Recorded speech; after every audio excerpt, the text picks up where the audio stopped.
Good morning, everyone. Welcome. Still feels the seats are warm for the councillors because we haven't long been home from yesterday's meeting. So I'm Councillor Susie Horton. I'm the Chair of Planning. A little bit of housekeeping before we start, some safety information. If the continuous fire alarm sounds, please evacuate the room by the stairwells and don't use the lifts. We're not expecting practice, and assemble at the end, because you probably noticed that the ice rink is being constructed, so we can't meet at Queen Victoria, so it's at the end of King Henry Street, the opposite direction past University's Park building. And if you did sign in, please sign out for the Guildhall Trust Fire Marshal regulations. The meeting is live web streamed, so welcome everyone listening at home.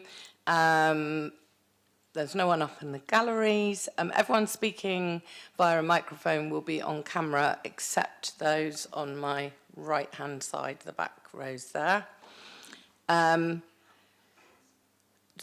Upper seating gallery recovered. Members of the press and public are permitted to record the meeting on the understanding that neither disrupts the meeting nor records those stating explicitly that they do not wish to be recorded.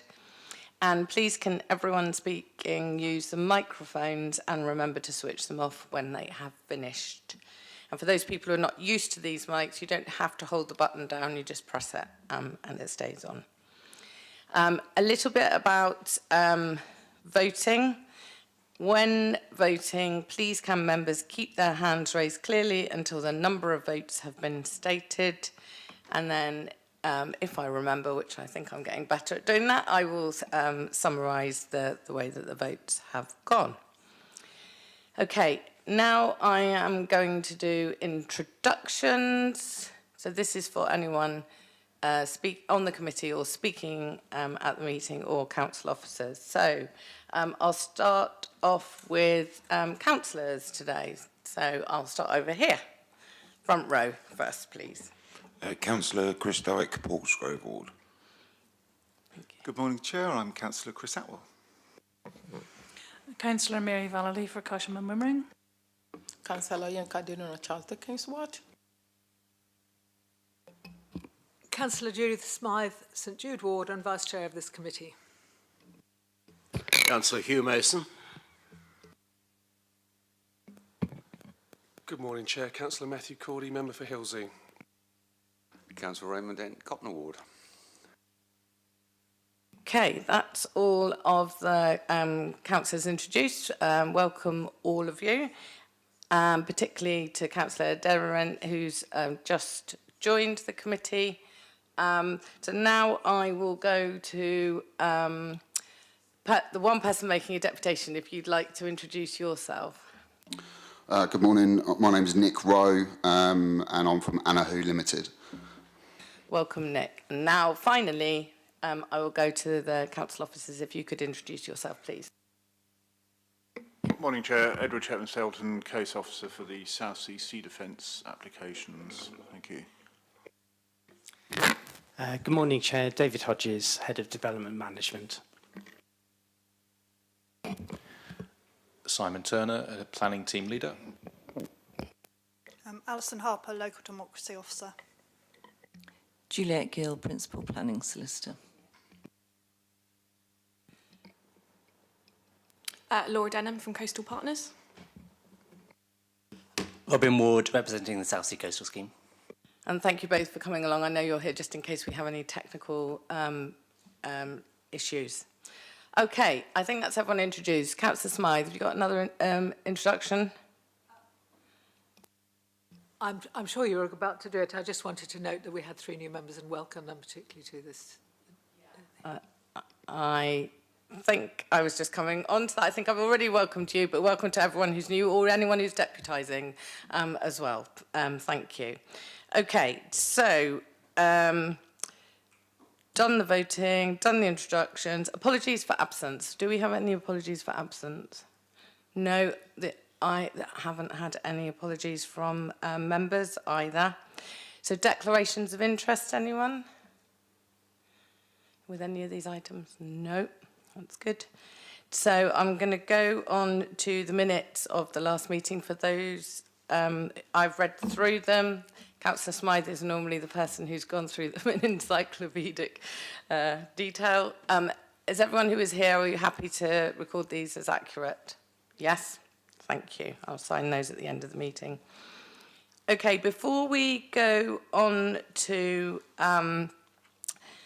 the substantive items, there are a couple of things. One is, are members happy for me to change the order of the agenda items, because we have one person doing a deputation, and whilst I'm sure that that person is very interested in all the sea defences stuff, I'm wondering whether it would be okay to move item 8 to be taken first, so that person might go. Okay. Everyone happy with that? I mean, we'd be disappointed if you didn't do it. We got so used to it with Chris. Okay. And before I'll wait for Councillor Hunt to get... yeah, okay, I will do that. So there's a couple of other additional items which I think would be appropriate to do now from David. One is an update as a result of full council yesterday around the local plan. And then there's another update which we asked to be brought to these committees. So, David, do you want to go ahead with the local plan one? Thank you.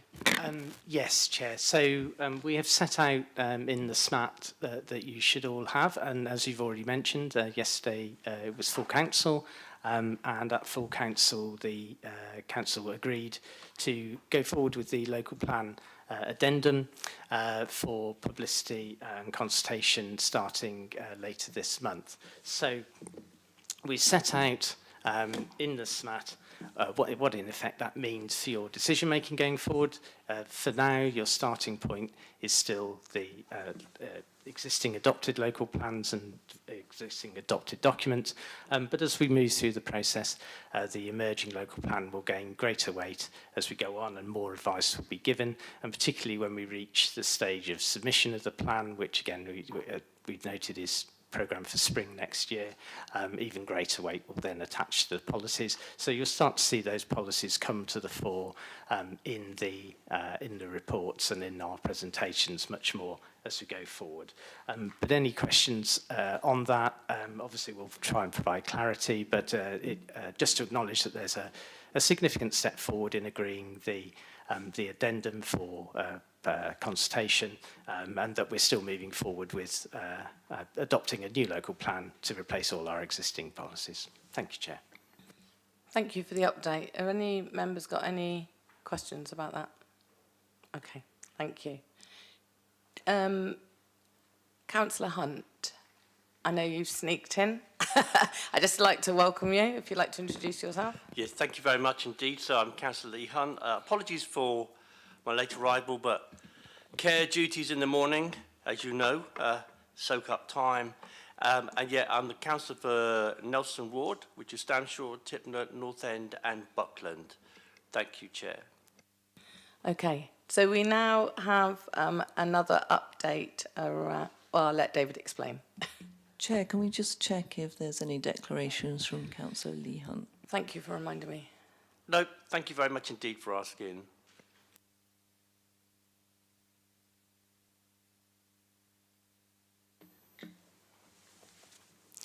Yes, thank you, Chair. So since the previous committee, we've been advised of an appeal decision on an enforcement notice that we served, and it has direct relevance to what's now going to be the first item on the agenda at 7 Tottenham Road, in relation to the issue of whether going from a C4 HMO with up to 6 people to a 7-person sui generis HMO is a material change of use.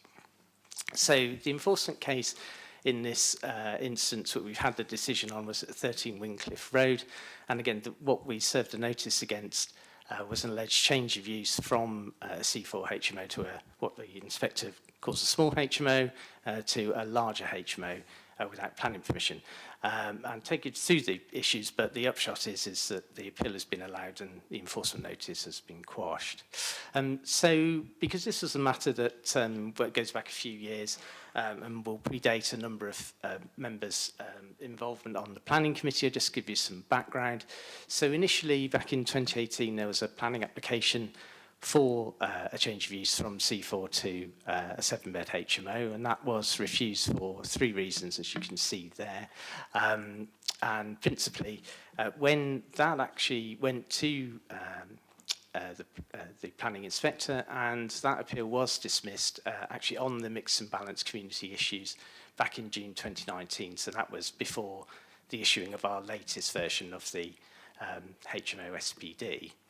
There was a subsequent application, basically the same thing, which sat on our books for a while whilst the picture changed as a number of appeal decisions came in, particularly around this issue of whether the change of use from C4 to a 7-bed HMO is actually a material change of use which actually requires planning permission. Eventually that application was withdrawn. Subsequent to that, an enforcement expediency report was considered by the Planning Committee back in February 23. The recommendation from officers at that time was not expedient to enforce, as in fact no breach had occurred, so there was no act of development that occurred in going from 6 occupants to 7 occupants. The decision taken at the time by the committee was to nonetheless take enforcement action to try and enforce that as a breach and a material change of use.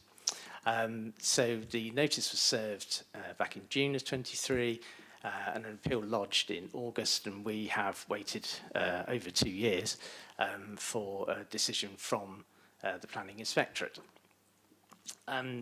Just for members' benefit, because we don't often deal with enforcement appeals, on an enforcement appeal, there are very specific criteria which you can appeal against. It's only, and these are all limited, so there are a number, you can only appeal under these the criteria. So the most common one is ground A, that in effect, although you've served an enforcement notice, actually you should grant planning permission for the works or the breach that has happened. Ground B is that the matters haven't occurred as a matter of fact. That's a fairly rare one. Ground C, and this is the case in this instance, was whether it's actually a breach of planning control. Ground D is a common issue whereby it's actually too late to take enforcement action because more than 10 years has elapsed since the breach. Ground D is a very rare one where it's just a technical issue about how the notices were served. Ground F is a fairly common one in that what's needed to remedy the breach is excessive, and then ground G is about the compliance period of time taken. So this proceeded purely on ground C. So the resolution of the decision of the inspector was, as I said, it turns on whether the larger HMO of 7 persons is materially different to the previous use as a small HMO for up to 6 people. And they noted that for it to be material, for a change of use to occur, there must be some definable change in the character of the use between 6 people occupying the property and 7 people occupying the property. In this case, they noted there was no external or internal changes that occurred to facilitate the change, and the inspectors accepted the conclusions that had been previously given in the committee report, that the nature of the use, there was no definable change in the nature of the use or a proportional increase of impacts in relation to these particular issues that we'd often discuss. So that's number of vehicles, traffic movements, waste generation, noise disturbance, or any associated movement patterns. So whilst they noted there's an intensification of the occupancy, the nature of the dwelling and its use by 7 people was consistent with its use of 6 people. And there wasn't anything that materially defined the difference in those nature of those occupations. And so their final conclusions is the change of use has not resulted in any definable change in noise, disturbance from an increase in movements in parking stress or inconvenience for neighbouring residents. And on that basis, Chair, they quashed, they allowed the appeal and they quashed the notice, so we were unable to enforce against that breach in this particular instance. It has relevance, obviously, for the report you're about to consider, because our recommendation is that permission should be granted unconditionally because the applicant does have a fallback position to just carry out the works without needing consent because it's not an active development, because there's no material change of use between 6 people occupying the property and 7 people occupying the property. So I hope that's useful. We've now had appeal decisions from the planning inspector on section 78 appeals on planning consents, on lawful development certificates, and now on an enforcement notice, which all confirm this fundamental point about whether 6 to 7 is a material change of use, and they're consistent in their view that it isn't. So I hope that's useful, Chair. Thank you, David. We did ask for appeals decisions to come to planning so that we are aware of what is happening, and I think you've outlined that in great detail, but we will take the item in front of us on as a standalone item. Yes, Councillor Hugh Mason. That was a very comprehensive rejection of our position. Could this be distributed to all members of the committee so that we have it in hard copy? Of course, yes. In fact, if I may, Chair, I mean, I think that has it been done by MIS as well? I mean, I think all council members should come to understand where we are. I'll ask my colleagues who do the MIS about that. Yeah. Councillor Smythe. I would like to echo what Councillor Hunt said there. I think it should be something that all members do, because to start with, there are people who are substitutes if they're not here, but also this should inform whether or not other councillors call in applications when it's clearly, if we're following the guidance and the new local plan, not something that we can do if there are other reasons other than planning reasons for turning down an application. Thank you. If they can go to all members, that would be really useful. Okay. So should we turn to agenda item 8 now, which is 7 Tottenham Road, which is a change of use from an HMO class 4 to a 7-person, 7-bedroom house in multiple occupation. We'll go to the presentation first, who I think is Simon's doing it. Over to you, Simon. Do we need to, given what we've discussed just now, do we need to do this? Because this will involve us voting on whether or not it needs planning permission. And given the advice we've just received, I don't think it There are a couple of points that I'd quite like to make, so I would actually like the okay, presentation to go. No, I take on board your point, and I do realise that the first thing that we need to do is decide whether it does need planning permission.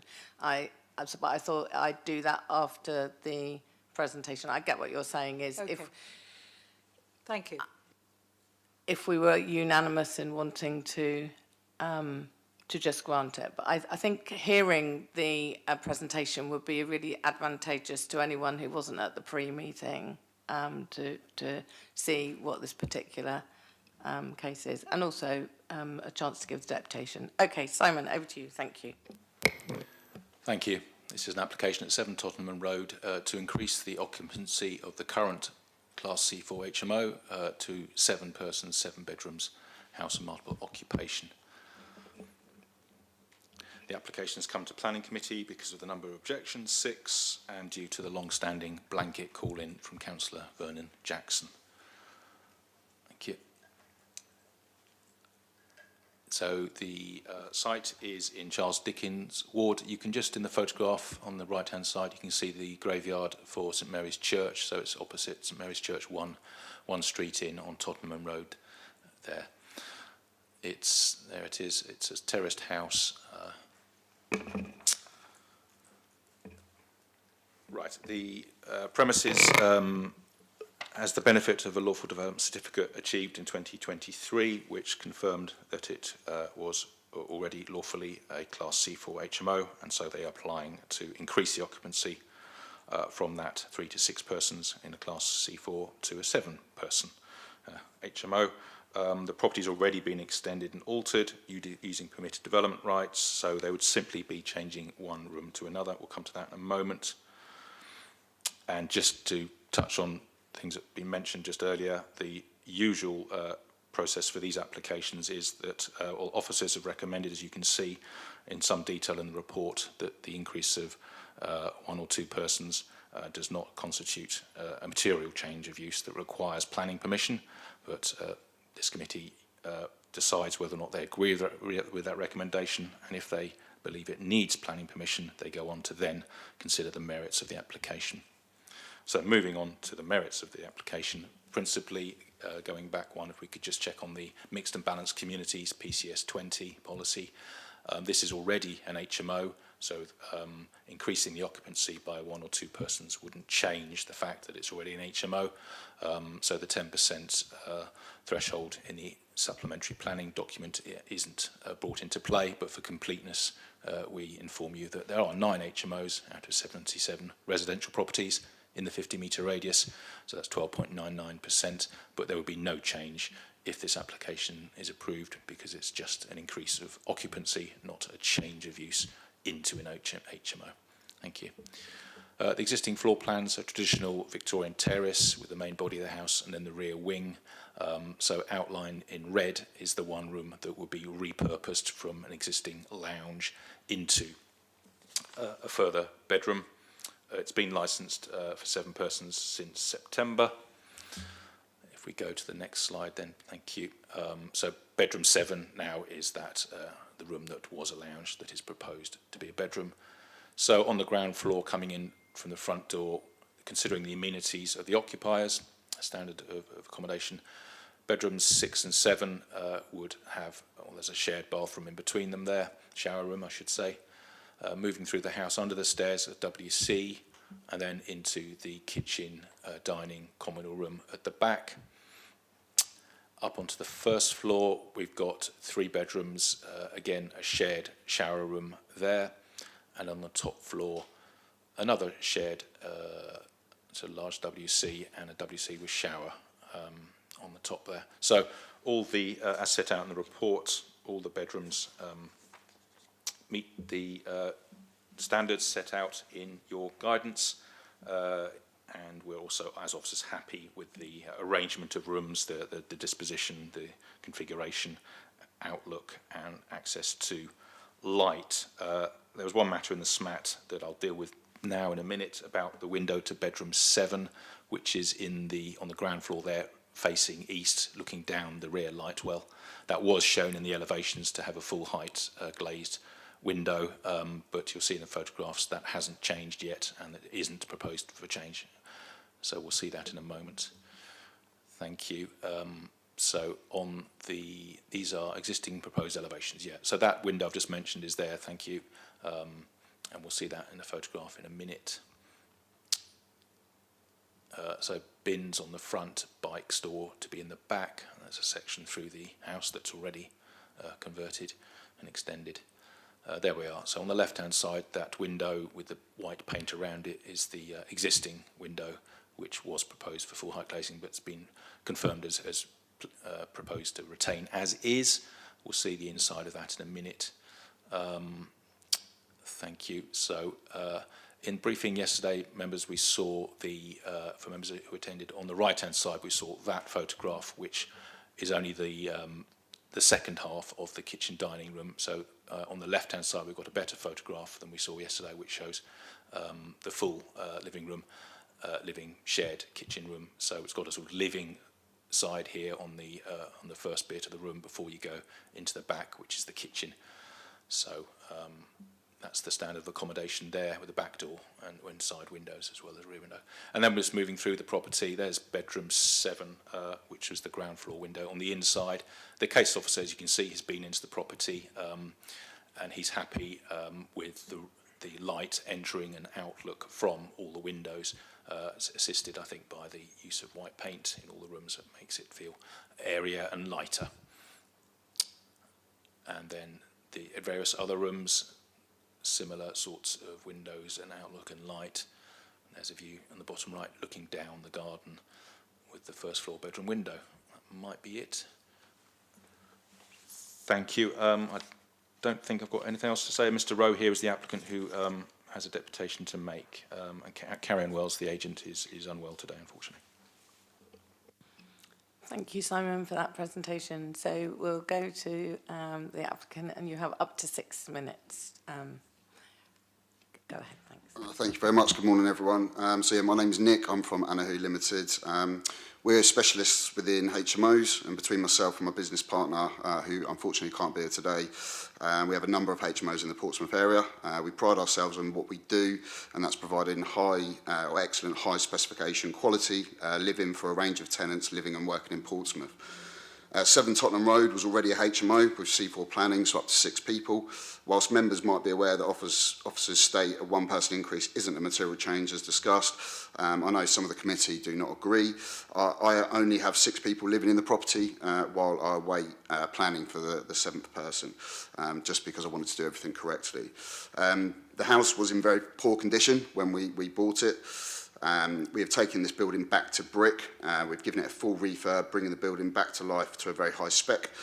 All of this was completed under permitted development. The cost of all of this was in the region of £200,000 and complies with all licensing and building regs. On top of this, we completely landscaped the garden, making it an ideal area for tenants in the summer, as well as a storage for bikes, etc. There is also plenty of room in the front forecourt for bins, so they're not left on the street. And through this, we employed local people during the build, and we employ local people to manage our properties.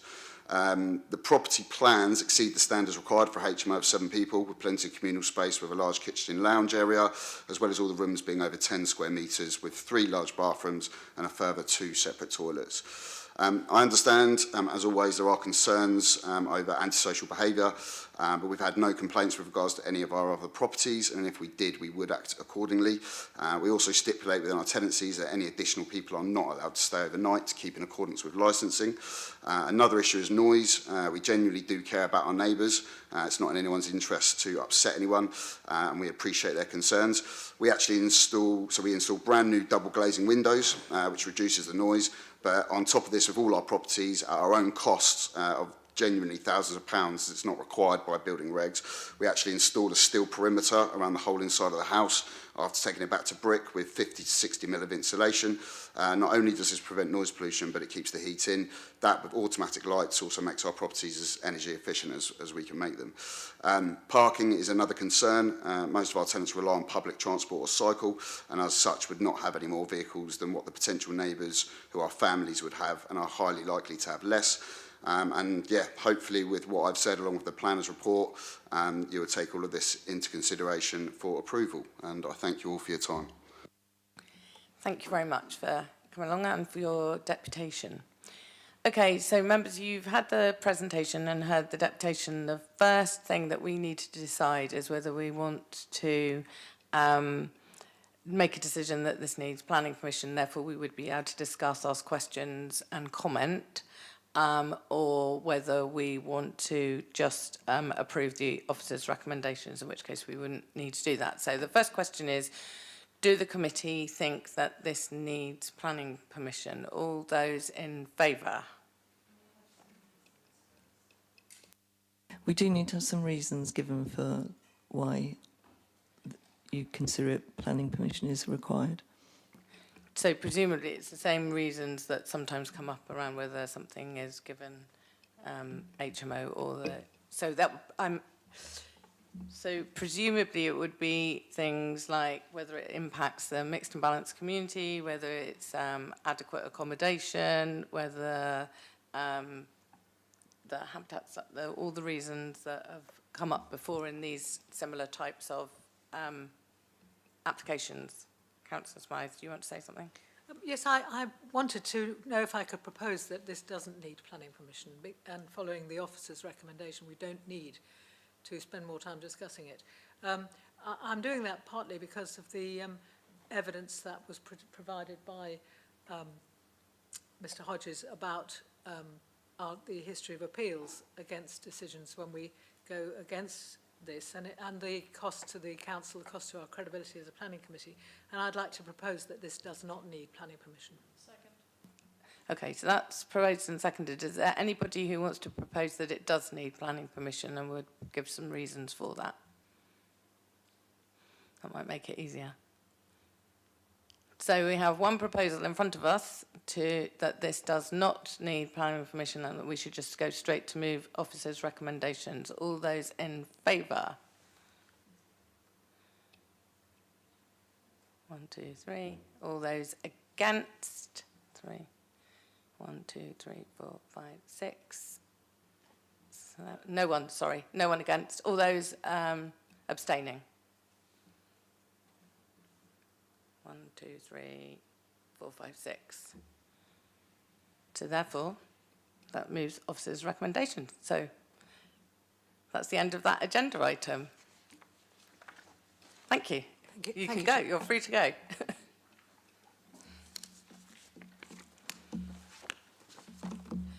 Can I just check the numbers on that one?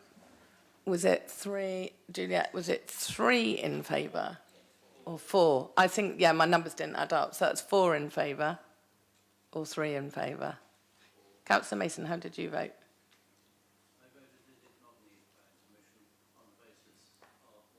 Okay, so 4, yeah, sorry. That's what I thought I'd check, yes.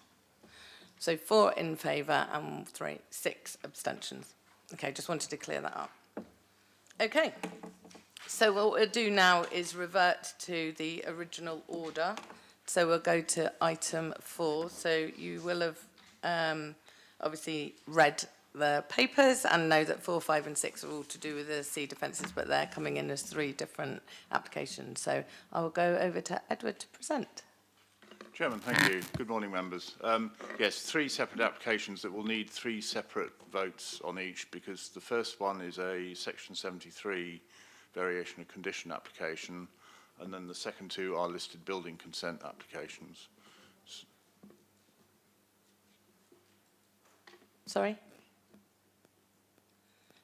Do you have a question? So we're on agenda item 4, which is the seafront from Long Curtain Moat in the west to Eastney Marine Barracks in the east. Okay. Yes, apologies for any confusion there, but so the first item, I will now present the first item, which is the Section 73 application. Yeah. No. We're back to item 4. Okay. Right. We're ready to go? Yes. Okay. Right, so this is another application under Section 73 to vary the approved plans of the original consent. As members may recall, the planning permission was originally granted back in 2019, 2020 for the entire South Sea defences from Long Curtain Moat in the west to Eastney Marine Barracks in the east. This is a variation of a variation, so this is variation of Condition 1 approved plans of a permission that was granted last year, you may recall. Just a brief, for the benefit of the new members on the committee, Section 73 is a tool that's commonly used to, where there are material changes to the original permission. There are no limit to the degree of change and permissible to conditions under Section 73, but Section 73 can only relate to changes to conditions and not to the main part of the application. So hence this one being variation of Condition 1, the approved plans condition. By way of background, as I said, planning permission was granted for the entire scheme back in December 2019. There have been a number of Section 73 applications on the various sub-frontages. Construction of sub-frontages 1, 4 and 5 is complete. 5 West is complete, and sub-frontage 3, the bit around the War Memorial, as you'll probably know from your perambulations along the seafront, is currently under construction and due to complete in the summer of next year. I understand from the applicant that if planning permission is granted today for this, that construction on this part of the sub-frontage is likely to commence February, March next year and will take 12 to 14 months to complete.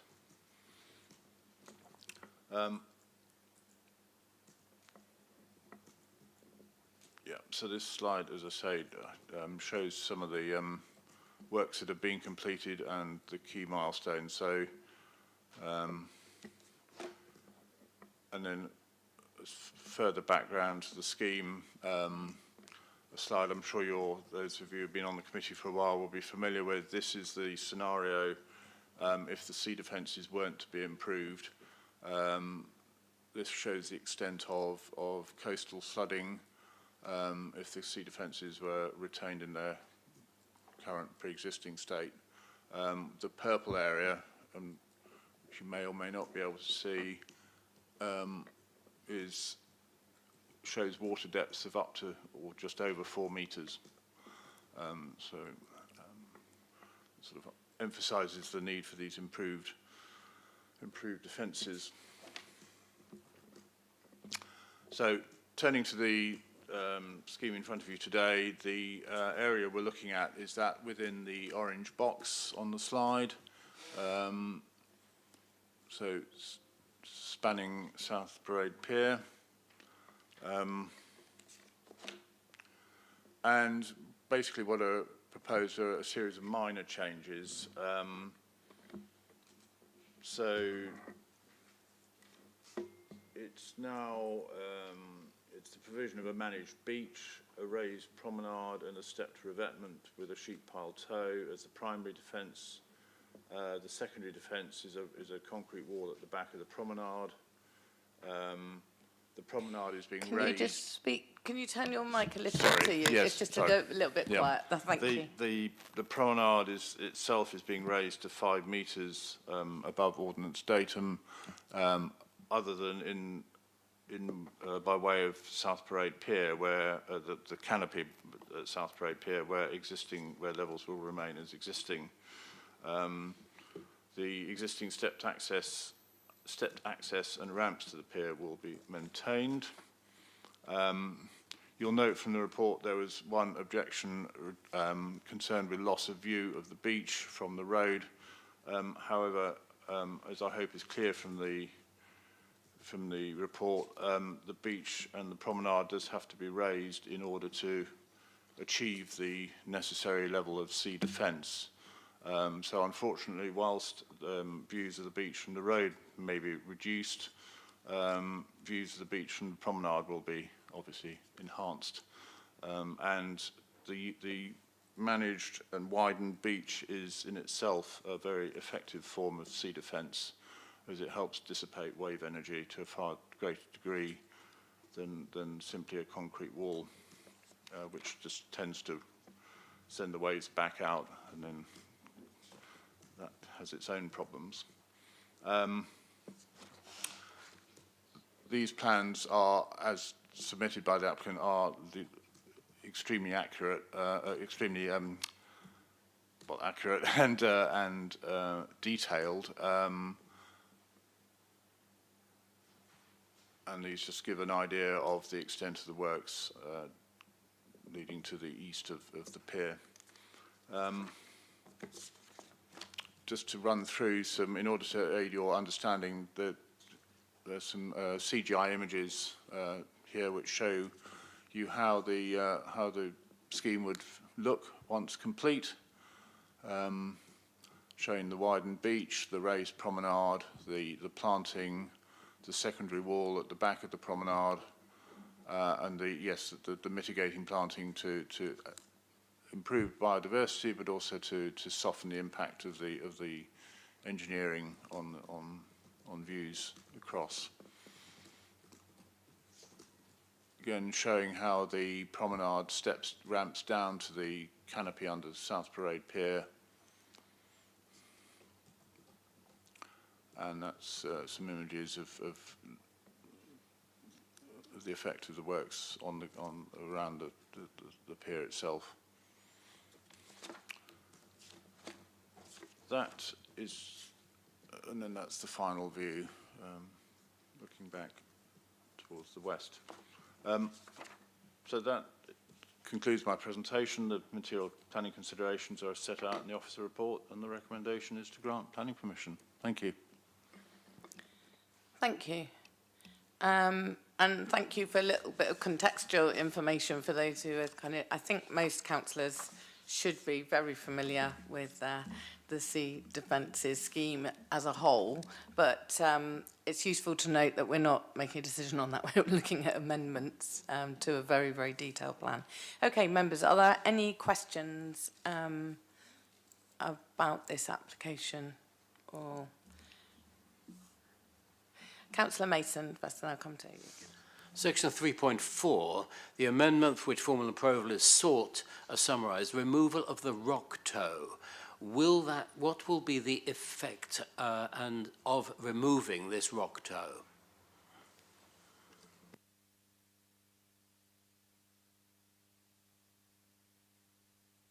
If I can defer to my colleagues and coastal partners. Hello. Yes, so the rock toe was originally in the original application, and it was buried underneath the beach. It was a little bit of risk on risk, so it was if the beach was to be completely eroded, then the rock was there to stop the existing sort of, or the sea defences, the step revetment in this case, from failing. However, it does cost quite a lot of money, and actually, in hindsight, we always have to maintain the existing, well, the beach width to maintain the flood protection to Portsmouth. So as part of that, the rock would never ever get exposed, and therefore we deemed it more cost effective to take it out. Councillor Mason, does that satisfy you?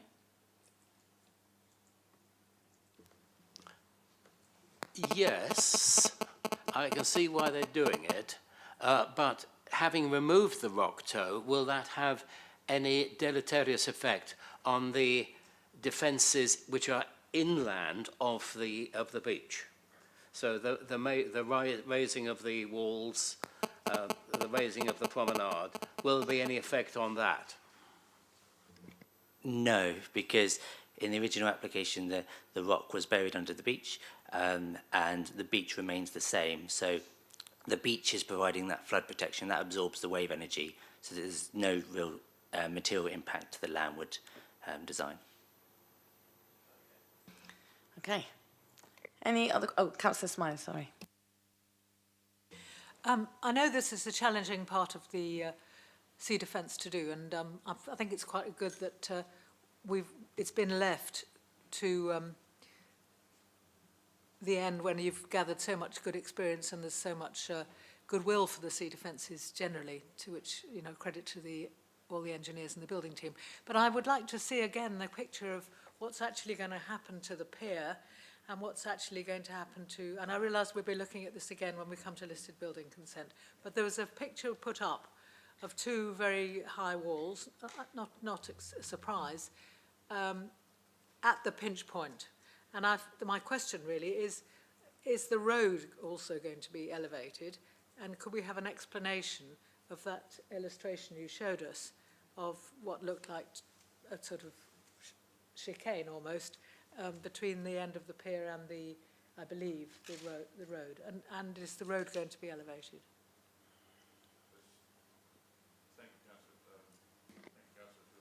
Question. As I understand it, the road is not to be elevated.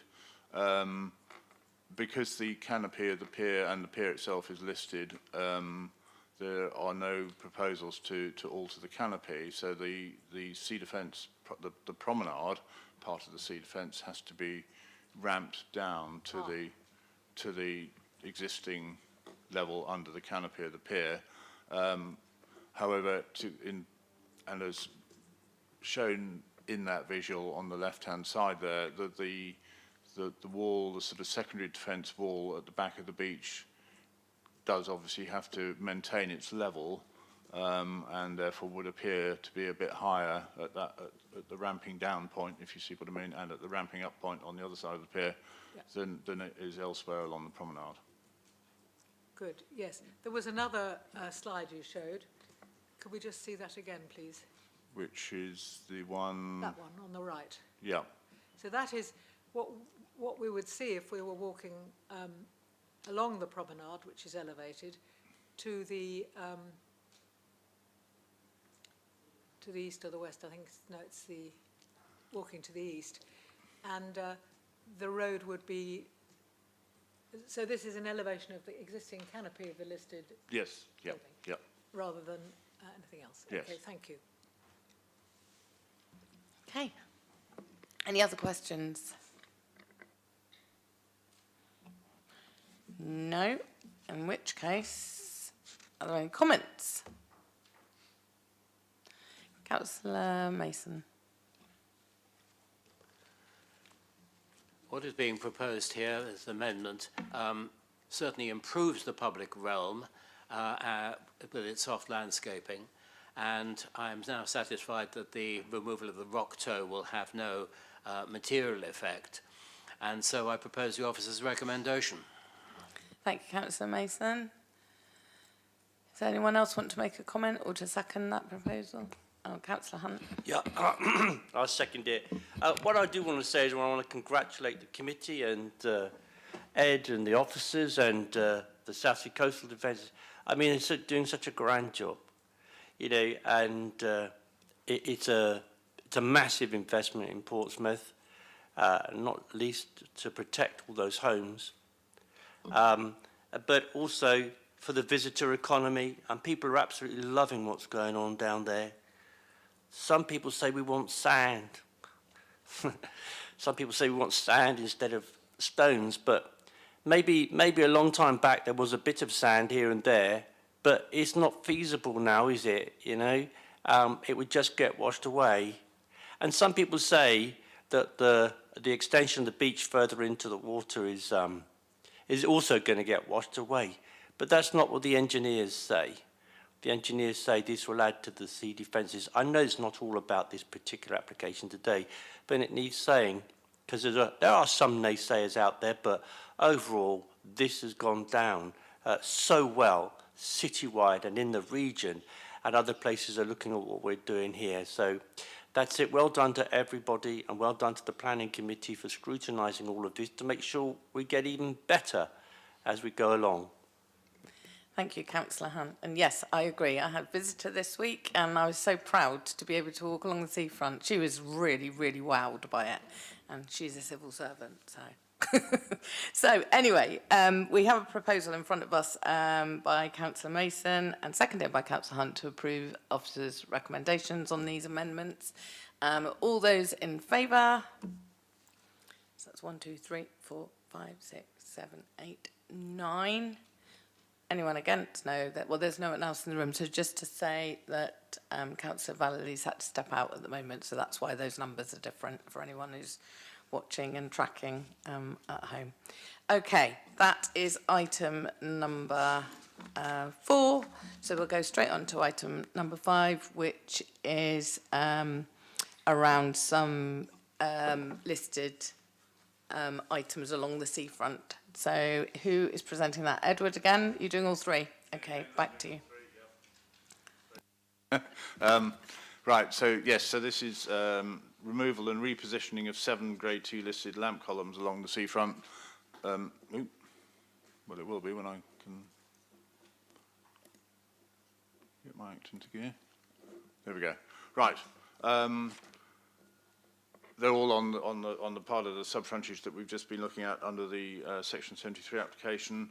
As you know, all the lamp columns are listed, 40 in total along the entire scheme, and 34 of which are affected by the proposed works. They're all Grade 2 listed, individually listed. And for the reason that they contribute to their significance, include their regularity and uniformity along the seafront and their survival as a cohesive group. However, in order to achieve the works that you've just approved, they do need to be displaced to make way for the construction of the scheme, which will involve the raising of the promenade, and this will prevent the columns from being irreparably damaged and obscured by the works. They will be dismantled following careful recording and inspection by archaeological and ironwork specialists that will then inform the engineers on the appropriate method for their removal, and that method will then be, by virtue of conditions, be approved by the Council's Conservation and Listed Buildings Officer. The lamp columns then will also undergo conservation and repair works, which will include the rewiring and of the internal electrics and to upgrade and replace the light source and optics. It is hoped that the conservation and repair works will ensure their survival as a cohesive group and extend their lifespan by a significant margin. Going on too fast. The slide here shows some of the lamp columns elsewhere on the frontage, showing their ornate nature and hopefully explaining why they are of such importance and have been individually listed. The next slide shows, and again, apologies for the quality, not helped by the bright sun shining.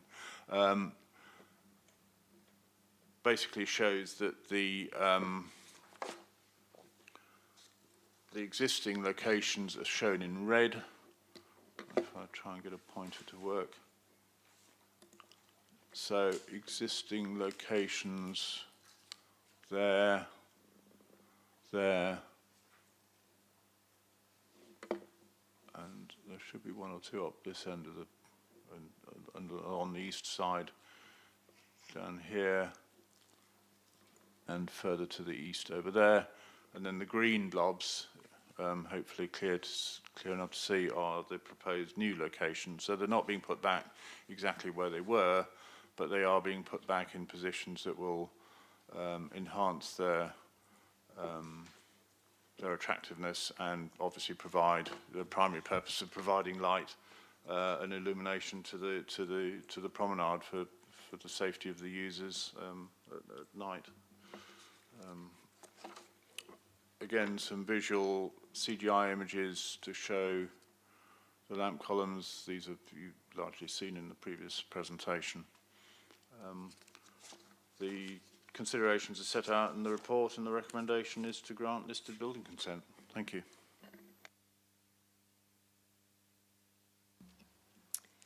Members, and thank you.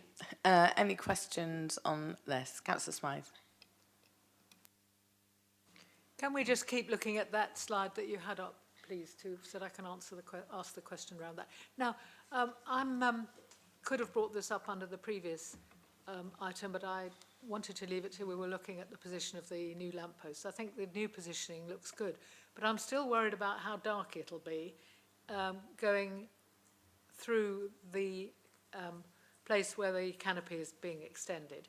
And will there be other lighting in between those two historic lamps on the bottom diagram to make sure that you don't go from illumination all the way along the seafront, which is really important if you want to take a safe walk there, and late at night. Will you go into a dark and frightening place, and should we not put some more lights in there? Question. There are additional lamp columns being proposed as part of the scheme. This application is only dealing with the removing of the listed ones. And as I understand it, the canopy of the pier is pretty well illuminated currently anyway, and that is not affected by this proposal. Thank you. Thank you. The reassurance I wanted. Thank you. Councillor Hunt. Oh, I thought, sorry. Any other questions? Councillor Mason. Iron has a bad habit of rusting. Are all of the lamp standards able to be restored, or will we have to replace them with replicas? I think that depends on how carefully they are extracted from the ground. As I understand it, they are a cast iron construction, and that I know is prone to shattering due to their age.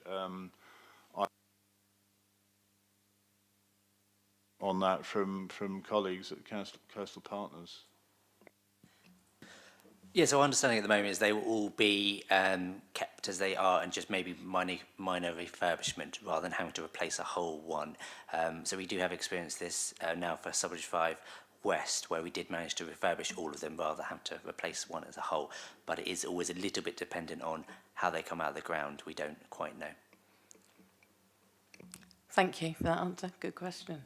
Any other questions? And I know Councillor Hunt is trying to jump in with comments. Okay, over to you then. Yeah, absolutely. So with that assurance and the smart questions from the members, I'd like to propose that the proposed works to remove and relocate the listed lamp columns will preserve their special architectural or historic interest.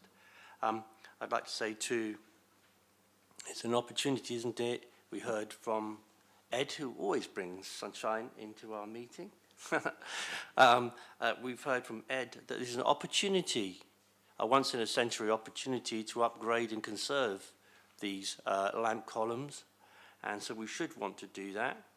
And I must say this is just a once-in-a-century chance to do so much along the seafront. It's never going to happen again, unless, of course, the sea tops over in that 100-year event or 200-year event, whatever it is nowadays, God forbid, which is why we are sat here today doing this. So it's going to look fantastic, and the columns are going to be saved and made to last even longer than before. Thank you, Councillor Hunt. I'm happy to second that proposal. So shall we move to a vote, members? All those in favour of moving officers' recommendations? I think that's unanimous. 1, 2, 3, 4, 5, 6, 7, 8, 9, 10. So that means that conditional consent is granted. So thank you very much. We'll move straight on to item 6, which I know we've touched on a little bit, but it's to do with raising and resurfacing the prom near the pier. So back to Edward for this item 6.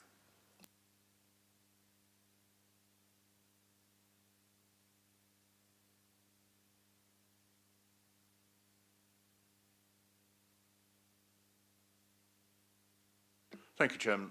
Yes, so this is the second listed building consent application, raising and resurfacing of the existing promenade adjacent to the pier and the resurfacing under the pier and canopy at existing levels, construction of the adjacent vertical flood defence walls and associated works, and the widening of the beach. So the pier itself is listed.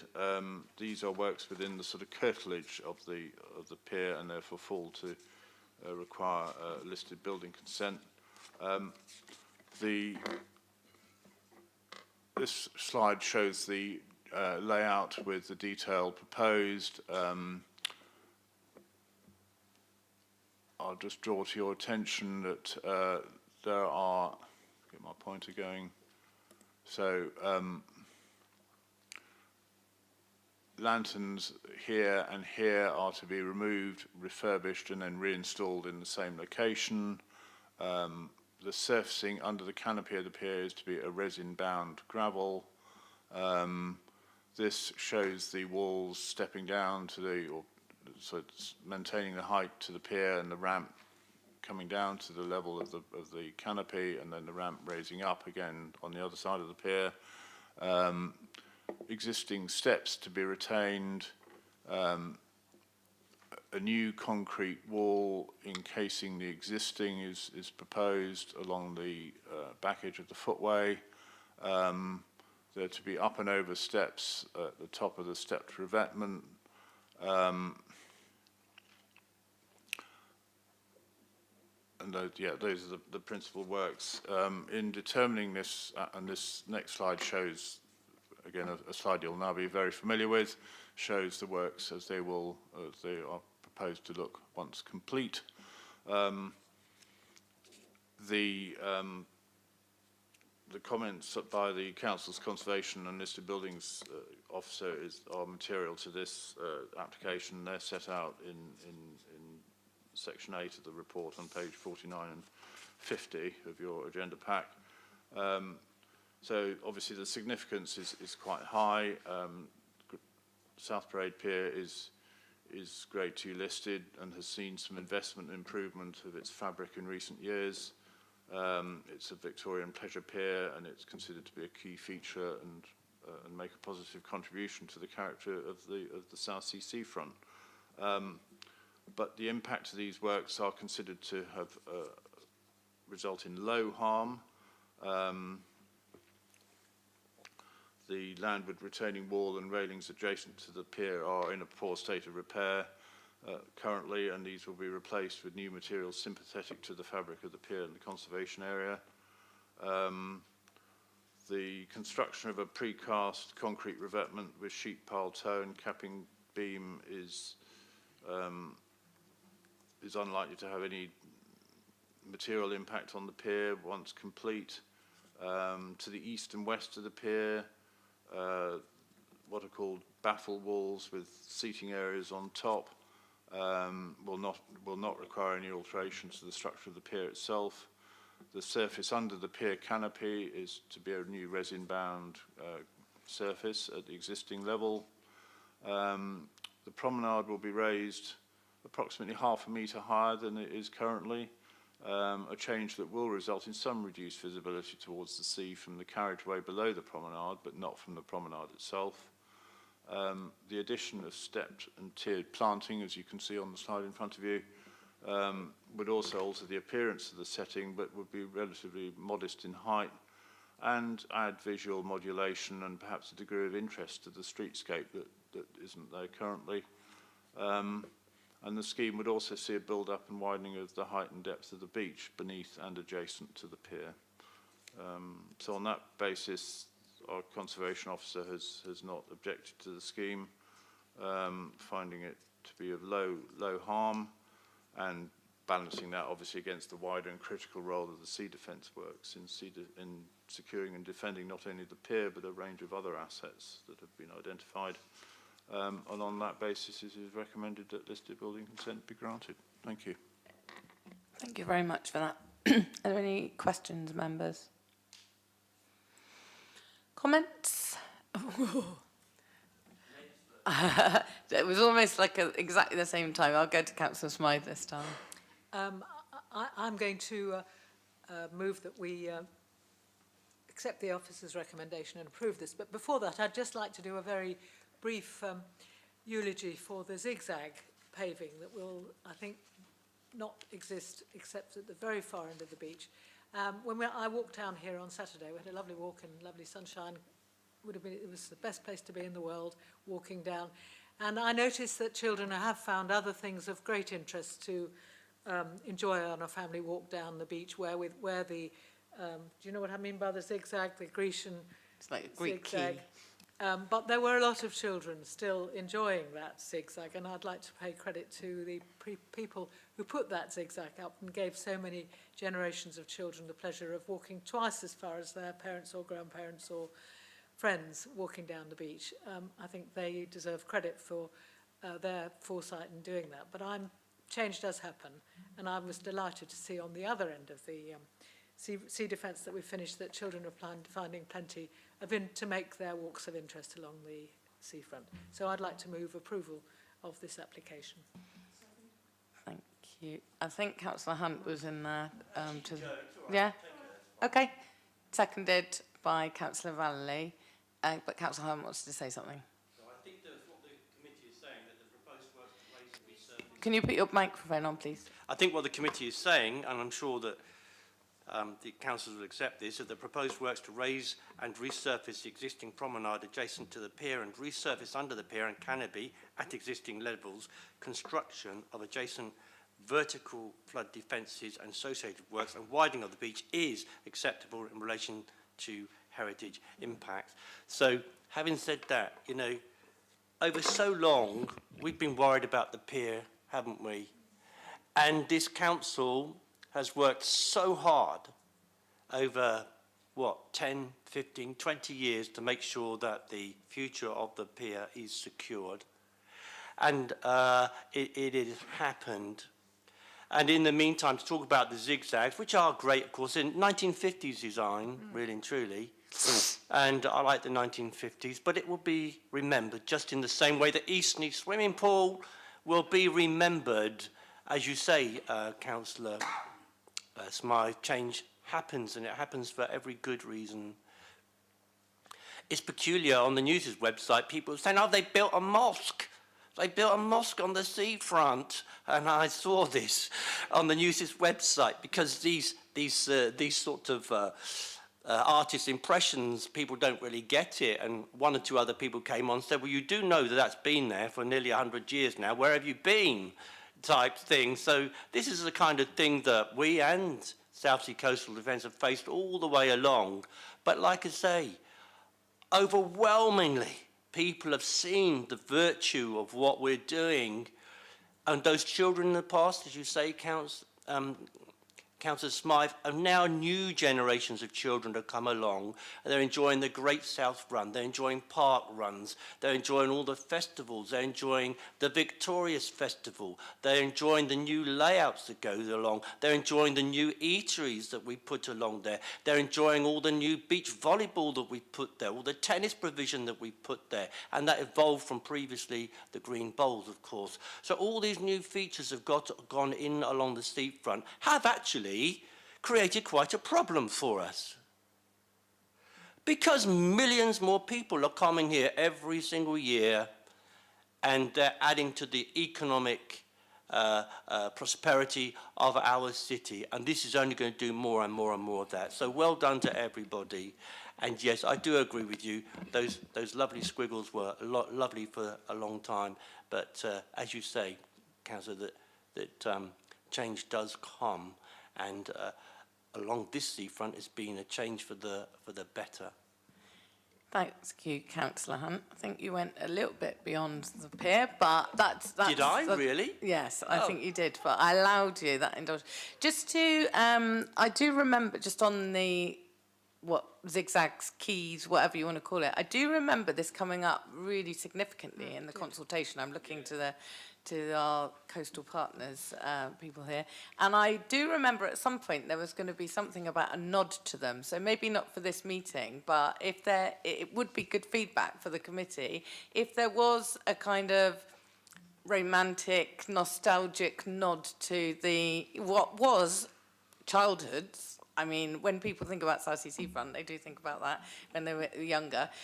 If that was actually replicated at some point along the whole design, it would be useful if you could update the committee, but not necessarily for discussion now. That's why I raised it. Yeah, Councillor Mason, thank you. 2 comments. The first one slightly tongue-in-cheek, which is to remember that the pier is only 50 years old. The buildings of the pier were destroyed in 1974 and rebuilt. But the other point which I would like to make more seriously about this proposal is that what I do like is the consistency of the surfacing which we are producing. It's a very high quality surfacing, and it will be consistent under the pier as well as on the promenades. Thank you, that's a really good point. So we have a proposal in front of us. I had to make an apology. I mean, Councillor Mason is completely correct. The pier not only gave us that, but it also gave us Tommy. Yes. The highlighting Tommy with the pier on fire. Yes. And of course the Hillsea Lido, which we are also regenerating right now, and all the big. Thank it's a wonderful city, isn't it? Amazing information. Right, coming back to... Some of us remember seeing the flames. Yes, it was I do as well. Right, let's stay focused, children. So, the proposal from Councillor Smythe and seconded by Councillor Vallely to approve officer's recommendation for conditional consent. All those in favour? Unanimous. 1, 2, 3, 4, 5, 6, 7, 8, 9, 10.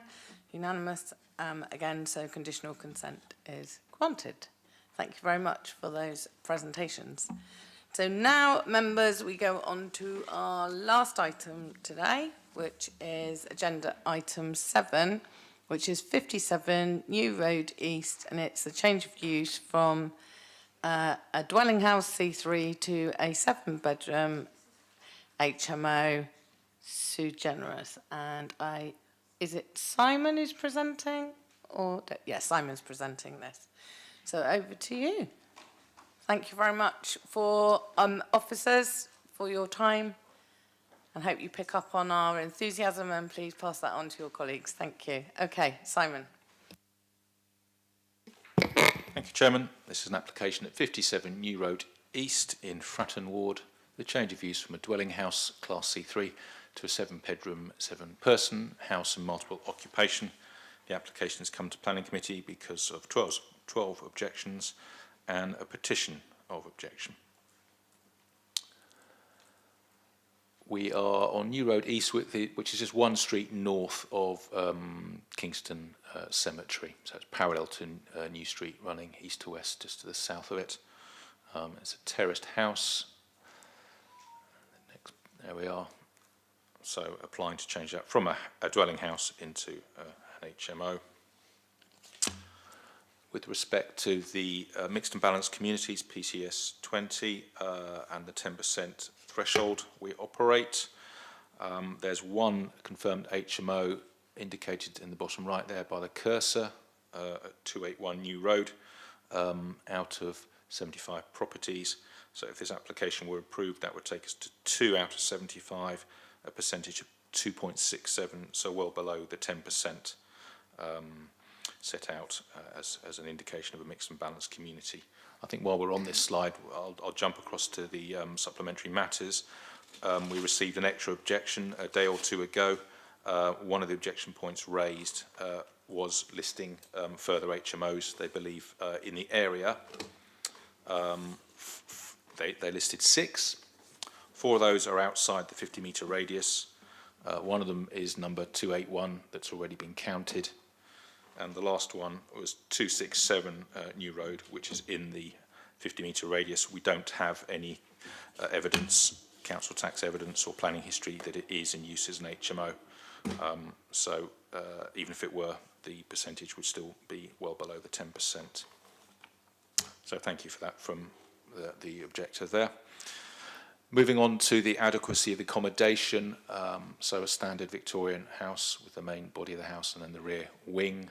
The proposal is to, the application, the property would be extensively remodelled internally and extended under permitted development with a single-storey rear extension at the back, a smaller side extension in the light well next to the number 2 in the bedroom, that's that area there, and then the roof, significant rear roof extensions along the rear wing and at the back of the main body of the house.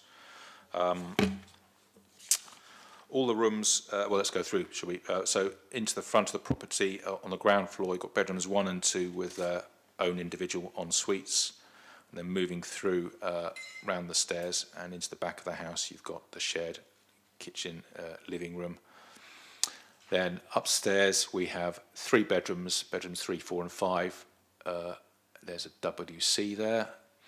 And on the top floor, in the extended roof space, we've got 6 and 7 with a shared bathroom. So the 5 bedrooms on the upper 2 stories would share that shared bathroom, which is in accordance with the SPD standards. And then bedrooms 1 and 2 on the ground floor have their own en suites. So as set out in the report, all the bedrooms meet or exceed the floor standards, the floor sizes, and the communal living space as well, and the various bathrooms. And officers are satisfied that not only the room sizes, but the disposition and configuration and shape of the rooms and their windows provides adequate light and outlook for prospective occupiers. Otherwise, the last matter to bring to your attention is in the supplementary matters. We don't have any call-in or deputations. So we had just confirmation of, I'll shake you through the photographs in a minute, confirmation that the bike store would be provided in the existing outbuilding, which we'll see in a second, and then there was an objection about fire risk, which as the supplementary matters report outlines is dealt with by building control and or private sector housing.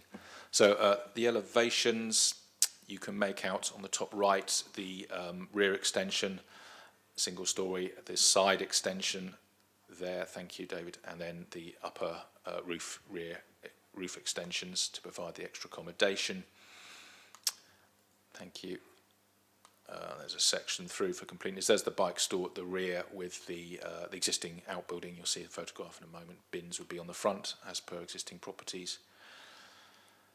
And then looking through, of course, this is the existing house, so these rooms would largely be completely remodelled, so you wouldn't see things quite as they are here necessarily, apart from the bay window on the front there, top right, for example.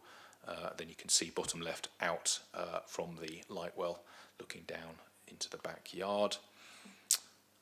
So all of this will be significantly remodelled. Bottom left is there's the outbuilding that would be simply reused for the bike shed and anything else they would store in there. I think that's it. Thank you.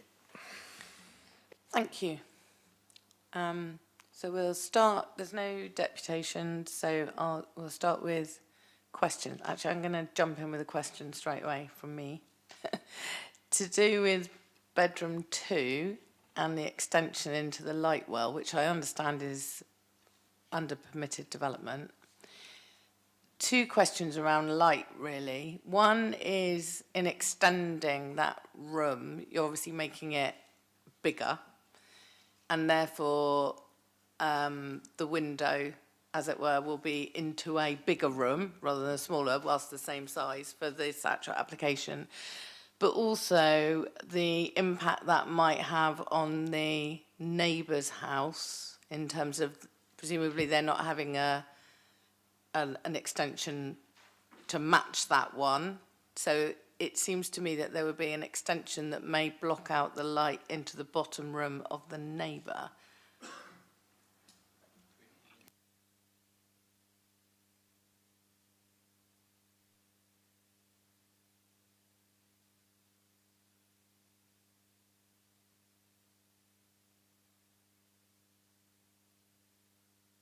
Thank you, Chairman. Actually, because of the internal remodelling, the room I don't think changes much in size. The room is sort of effectively moving a bit away because they're putting in an ensuite, if approved, as part of the overall change of use, an ensuite. So the bedroom will be more or less the same size, but sort of shifted back within the property with the extensive internal remodelling. So I'm not sure things would change too much in that respect for the room size and light entering into that room from the existing. And in fact, the new window is further down the light well, so has a bit more access to light as it's further away from the main body of the dwelling. With respect to the neighbour, so in the bottom right, we've got the image that shows the gap between the 2 wings, which we call the light well. So on the right-hand side, you can see the application property. That has it's a door at the moment, but that would become a bedroom window. And as the Chair's correctly asked, that will be extended out by 2.4 metres under permitted development. So that would exert an impact on the neighbouring window. But since it's permitted development, we're unable, as the local planning authority, to make any judgment on that. Thank you. Other questions from members? Councillor Smythe. This is a follow-up of your question.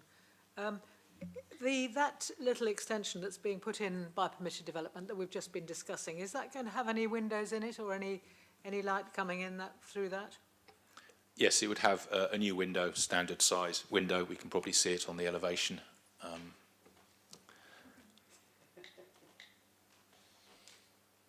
So bottom left, it's a double height window, excuse me. So yes, they've made an effort to get as much light as possible into that bedroom.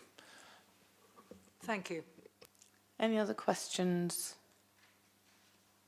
I suppose my question is for clarification. So 5 people sharing one shower room on the up 2 floors, because it's quite a small shower room as well. That's presumably meeting standards. Otherwise, I wouldn't put you wouldn't have approved the application. It is. It is.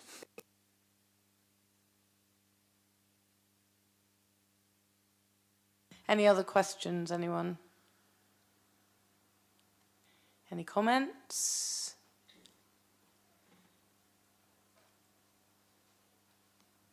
Anyone prepared to move this, to recommend or reject officers' recommendations, if there's no objections? Councillor Valley, looks like she's going for it. Yes. I'm happy to propose the officer's recommendations. Okay, thank you. Councillor Smythe? I'll second it, whilst noting that this is a little disappointing because now the standard does seem to be to have an ensuite, and I hope that the rent that's charged will reflect this not being quite up to the standard we're used to seeing, but it's still within our standards, so it should be approved. I echo that comment. Okay, If there's no counter proposal, we have a proposal to remove officers' recommendations by Councillor Valley, seconded by Councillor Smythe. All those in favour? That's 1, 2, 3, 4, 5. All those against? 1, 2, 3, 4, and an abstention. 1 abstention. 5, 4, 1. Okay, in which case that motion is carried and planning permission is therefore granted. Thank you to everyone on the committee. Oh, hang on. Chair, just briefly a couple of updates on 2 other appeals. Okay, we'll go for the other appeals. I thought you were doing them all at once, but no, I'm now reminded that... Just kept these back because they're more for interest rather than directly relevant to decisions that you were going over to to you, make David, today. for the last appeals. Let me just get to the right place. Thanks, Alison. Yes, so following requests about... hang on, I've ended the wrong, haven't ended the other...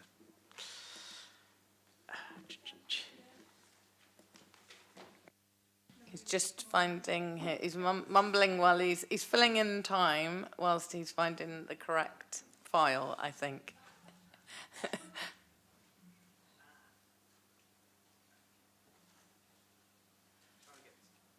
Just trying to get to the right slide. Right, there we go. Thank you, Chair. Yes, following a request that members be updated on the other appeal decisions that we have. These are both appeal decisions that we had in last week on applications determined under our delegated authority. And they're both household applications and they have both been dismissed. So the first one is at 120 St James's Road in Southsea. And the proposal was to remove the front boundary wall to create a off-road parking space and install an EV charger. The location of the site is here, within the King Street conservation area, but also subject to an Article 4 direction. So it's one of the properties listed in one of the Article 4s relating to that conservation area, and that removed their right to alter or remove their front boundary. So if that Article 4 didn't exist, the chances are the whole scheme wouldn't actually need planning permission because St James's Road isn't a classified road. And if we didn't have the control in the Article 4, they could simply remove their front boundaries. So it only we only have control for those reasons, but it's fortuitous in this case because it allowed us to control these matters. So, as you'll see in a minute from the photos, part of a historic terrace, which is identified in the conservation area appraisal and consistent with these 4 properties here. So an attractive historic building within the conservation area contributing positively towards it, and the proposal was to take out this section of the front boundary, which would then create a parking space here, and you can see how that would be in principle laid out there.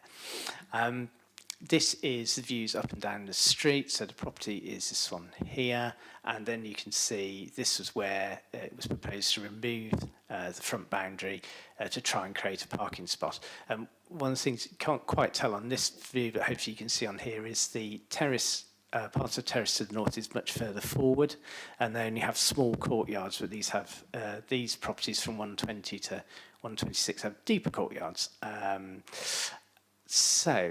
Our concern, having consulted with the conservation officer, is that there was a harm into the conservation area from the removal of the wall, bearing in mind the consistency of the front boundaries and the quality of the contribution to the conservation area.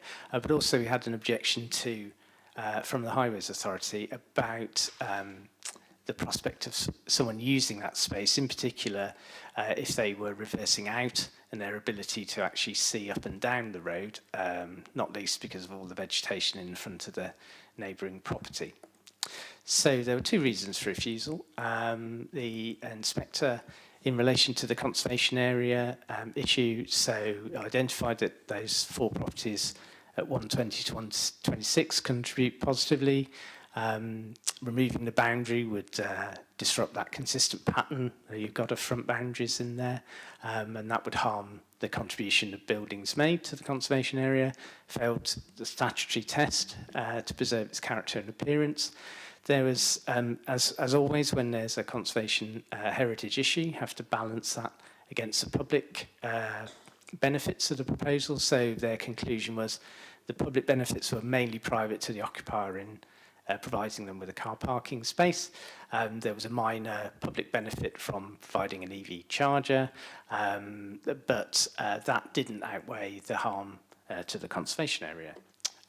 In relation to the highway safety aspects, they weren't actually satisfied it was deep enough to actually get a car